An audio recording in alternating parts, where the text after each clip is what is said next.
হরে কৃষ্ণ। রাধে রাধে। শ্রীমদ্ ভগবদ গীতা পাঠ, দ্বিতীয় অধ্যায়, সাংখ্যযোগ। ওং নমো ভগবতে বাসুদেবায়। ওং নমো ভগবতে বাসুদেবায়। ওং নমো ভগবতে বাসুদেবায়।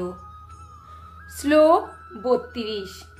ইয়াদৃচ্ছয়া চ উপপন্নম স্বর্গদ্বারম অপাবৃতম সুখীন ক্ষত্রিয়া পার্থ লভ্যন্তে যুদ্ধম ঈদৃশ্যম।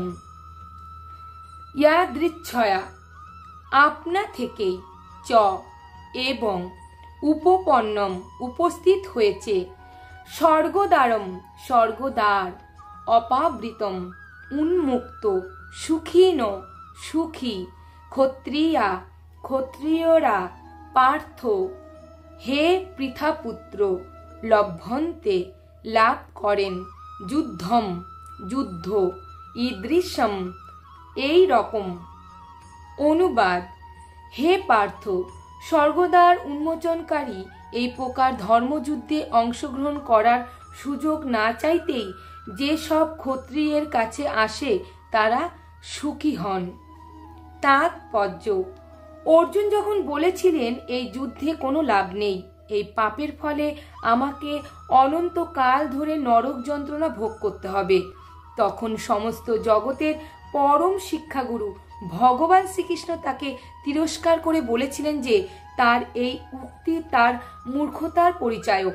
তার স্বধর্ম ক্ষাত্রধর্ম ত্যাগ করে অহিংসার নীতি অবলম্বন করা তার পক্ষে অনুচিত।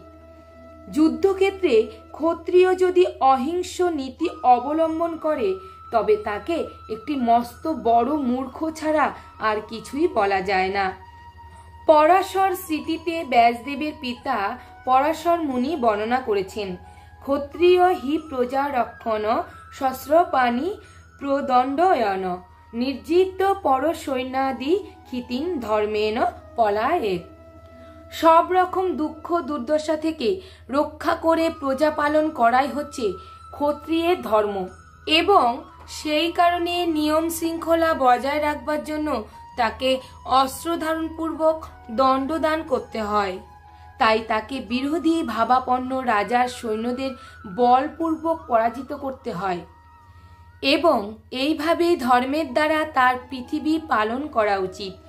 সব দিক দিয়ে বিবেচনা করে দেখলে দেখা যায় অর্জুনের যুদ্ধ থেকে বিরত থাকার কোনো কারণই ছিল না। যুদ্ধে যদি তিনি জয়লাভ করতেন তবে তিনি রাজ্য সুখ ভোগ করতেন, আর যদি যুদ্ধে তার মৃত্যু হতো তবে তিনি স্বর্গলোকে উন্নীত হতেন, যেখানে তার জন্য দ্বার ছিল অবারিত। যুদ্ধ করলে উভয় ক্ষেত্রেই তিনি লাভবান হতেন। হরে কৃষ্ণ। জয় গীতা।